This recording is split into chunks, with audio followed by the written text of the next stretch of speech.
नमस्कार. आज आपण एक अशा प्राचीन ग्रंथाबद्दल बोलणार आहोत ज्याचं नाव आहे बृहत पाराशर होराशास्त्र. आता हे फक्त एक साधं पुस्तक नाहीये, तर हा आहे एक प्राचीन अल्गोरिदम. कसा? चला तर मग हेच रहस्य आज आपण उलगडूया. बरं, तर सगळ्यात आधी एका मोठ्या रहस्यापासून सुरुवात करूया. कधी विचार केलाय की हजारो वर्षांपूर्वी जेव्हा आपल्याकडे दुर्बिणी किंवा आजच्यासारखं कोणतंच तंत्रज्ञान नव्हतं, तेव्हा आपले पूर्वज म्हणजे प्राचीन खगोलशास्त्रज्ञ ग्रहांची स्थिती इतक्या अचूकपणे, अगदी अशक्य वाटावं इतक्या अचूकपणे कशी मोजत असतील? हा एकच प्रश्न आपल्याला एका अद्भुत ज्ञानाच्या महासागराकडे घेऊन जातो. आणि याच प्रश्नाचं उत्तर कदाचित एका प्राचीन ग्रंथामध्ये लपलेलं आहे. एक असा ग्रंथ ज्याला आपण आजच्या भाषेत एक प्राचीन सोर्स कोड असंही म्हणू शकतो. कारण हा ग्रंथ ब्रह्मांडाकडे फक्त ग्रहताऱ्यांचा एक समूह म्हणून बघत नाही. तो ब्रह्मांडाला एक इन्फॉर्मेशन सिस्टम म्हणजेच माहितीची एक प्रणाली मानतो. जणू काही हे संपूर्ण विश्व एका अतिशय गुंतागुंतीच्या कोडवर चालतंय आणि हा ग्रंथ म्हणजे तोच कोड डिकोड करण्याची किल्ली आहे.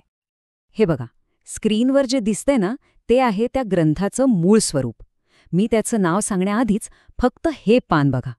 या देवनागरी लिपीतल्या दाट मजकुराकडे बघूनच तुम्हाला कल्पना येईल की यात किती सखोल माहिती दडलेली असेल, किती गुंतागुंतीचं आहे, पण तरीही किती शिस्तबद्ध. तर हे जे ज्ञान आहे ते ज्या शाखेतून येतं तिला म्हणतात ज्योतिष.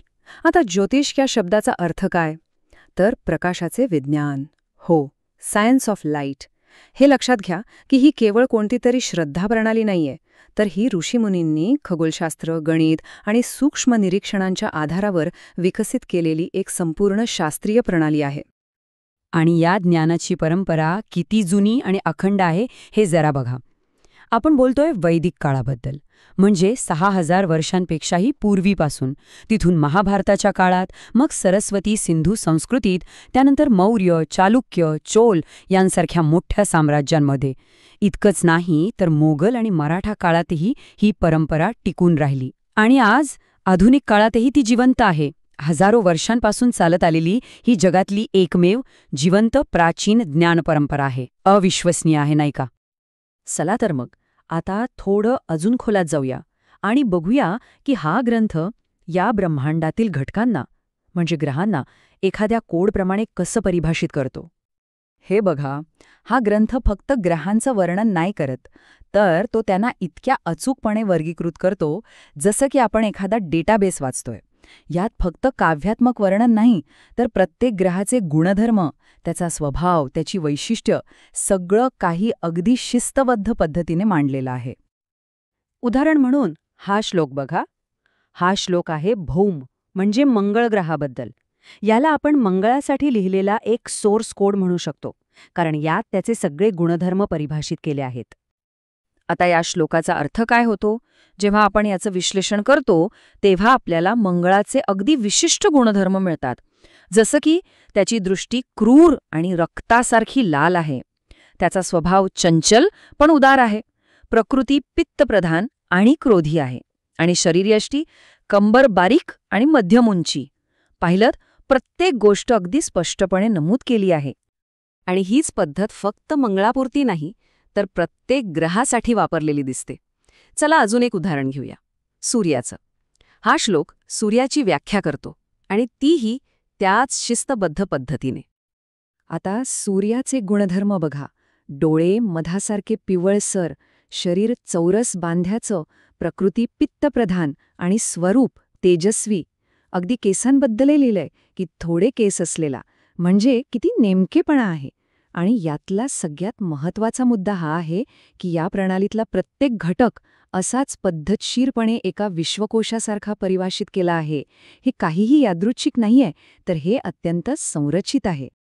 बरं, आत्तापर्यंत आपण फक्त परिभाषा बघितल्या, पण आता या ग्रंथाच्या खगोलशास्त्रीय इंजिनकडे वळूया. म्हणजे तो भाग जिथे खरी गणना आणि प्रक्रिया दडलेली आहे. कारण या वर्णनांच्या पलीकडे जाऊन या ग्रंथामध्ये गणनेसाठी अगदी अचूक आणि पुन्हा पुन्हा वापरता येण्याजोग्या प्रक्रिया दिल्या आहेत. यात अशी सूत्र आहेत ज्यांना वापरून तुम्ही अचूक आकडेमोड करू शकता. हे अगदी एखाद्या एक्झिक्युटेबल प्रोग्रामसारखं आहे. आता हा श्लोक बघा. वरवर पाहता हे एक सामान्य संस्कृत काव्य वाटेल, पण नाही, याच्या आत एक संपूर्ण गणिती सूत्र लपलेलं आहे. हे आहे अंशायुर्दाय, म्हणजेच आयुर्मान मोजण्याचं एक अल्गोरिदम. आणि जेव्हा आपण या श्लोकाला डिकोड करतो, म्हणजे एका प्रक्रियेत रूपांतरित करतो, तेव्हा आपल्याला अगदी स्पष्ट पायऱ्या मिळतात. पायरी 1, ग्रहाची अचूक स्थिती घ्या, अंश, मिनिटे, सेकंदांमध्ये. पायरी 2, त्याला 108 ने गुणा. पायरी 3, आलेल्या उत्तराला 12 ने भागा.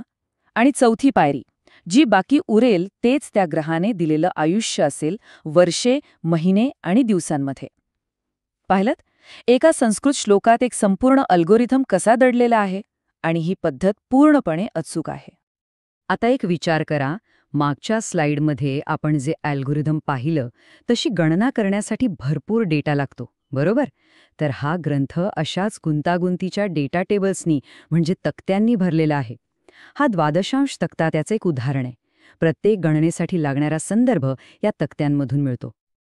हे सगळं पाहिल्यावर एक खूप मोठा प्रश्न मनात येतो की इतकी गुंतागुंतीची आणि सखोल ज्ञान प्रणाली ही हजारो वर्ष टिकली कशी, आणि त्याहूनही महत्वाचं म्हणजे ती फक्त आणि फक्त सनातन परंपरेतच कशी काय जपली गेली. चला, आता आपण आपल्या या चर्चेच्या समारोपाकडे आलो आहोत, आणि इथे आपण या प्राचीन ग्रंथाची थेट आधुनिक तंत्रज्ञानाशी जोडणी करणार आहोत. तर मग मूळ प्रश्न हा आहे, हे जे काही आपण पाहिलं ते निव्वळ एक प्राचीन काव्य आहे की तो कोडचाच एक प्रकार आहे? हा प्रश्न या संपूर्ण चर्चेला एका वेगळ्याच पातळीवर घेऊन जातो. आणि गंमत म्हणजे बृहत पाराशर होराशास्त्र या दोन्ही गोष्टींमध्ये अगदी चपखल बसतं. एका बाजूला ते रूपकात्मक, वर्णनात्मक आणि भावपूर्ण आहे, अगदी एखाद्या कवितेसारखं. आणि दुसऱ्या बाजूला ते प्रक्रियात्मक, तार्किक आणि कार्यकारी आहे, अगदी एखाद्या कम्प्युटर कोडसारखं. हे जणू काव्य आणि कोड यांचे एक अद्भुत मिश्रणच आहे. तर आपण ह्याचा इतिहास पाहिला, याची रचना समजून घेतली.